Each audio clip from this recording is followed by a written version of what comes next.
These medals were awarded to Muslims from around the world by the Ottoman Caliphate in the early 1900s. They were inscribed with writing in Ottoman Turkish script such as Al-Ghazi, victorious warrior of Islam, and Hamidiyya, praiseworthy. These medals, however, were not awarded for military service. So, why were they awarded, and why did some of them have trains on them? At the beginning of the 20th century, the Ottoman Empire began one of the largest ventures in its history, unbeknown to the Caliphate at the time to be one of its last major projects. This project was the Hamidiyya Hejaz Railway, which aimed to facilitate the Hajj pilgrimage and unite the world's Muslims.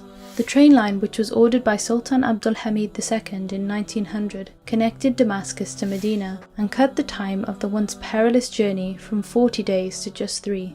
The Damascus-Medina section of the railway was complete by 1908, and the plan was to extend the line north to the Ottoman capital and south to the holy city of Mecca.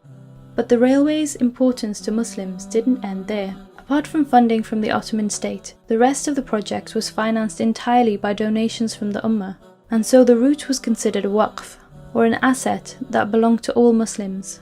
The donation campaign began with a contribution of 50,000 lira from the Sultan himself, and most other donations came from the citizens of the Caliphate, but about 1 in 10 came from Muslims outside of Ottoman lands. Fundraising took place all over the world, from Sudan to South Africa, North Africa to North America, and Britain to the Balkans and beyond. Significant support was provided by the Muslims of India, where more than 150 committees were set up to collect donations. The first departure of the Hamidiyya Hejaz Railway took place on August 27, 1908, and it arrived in Medina after 3 days. By 1914, the railway carried around 300,000 passengers per year, and Damascus had become a meeting point for pilgrims from all over the world. But 11 years after its first journey, the Hejaz Railway would make its last. After the outbreak of the First World War, the planned routes from Istanbul to Mecca were never realized, and now, instead of transporting pilgrims, the trains began transporting Ottoman soldiers to the holy city of Medina to defend it from an allied British-Arab takeover.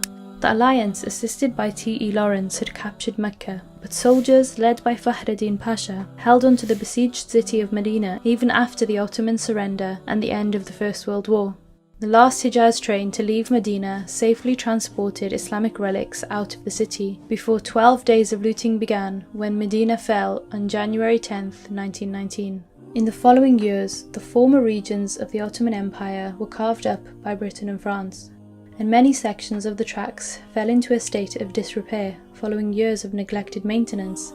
And while today some sections of the track have reopened, like the once borderless nations of the Ottoman Empire that characterized its route, the Hamidiyya Hejaz Railway is now a distant memory.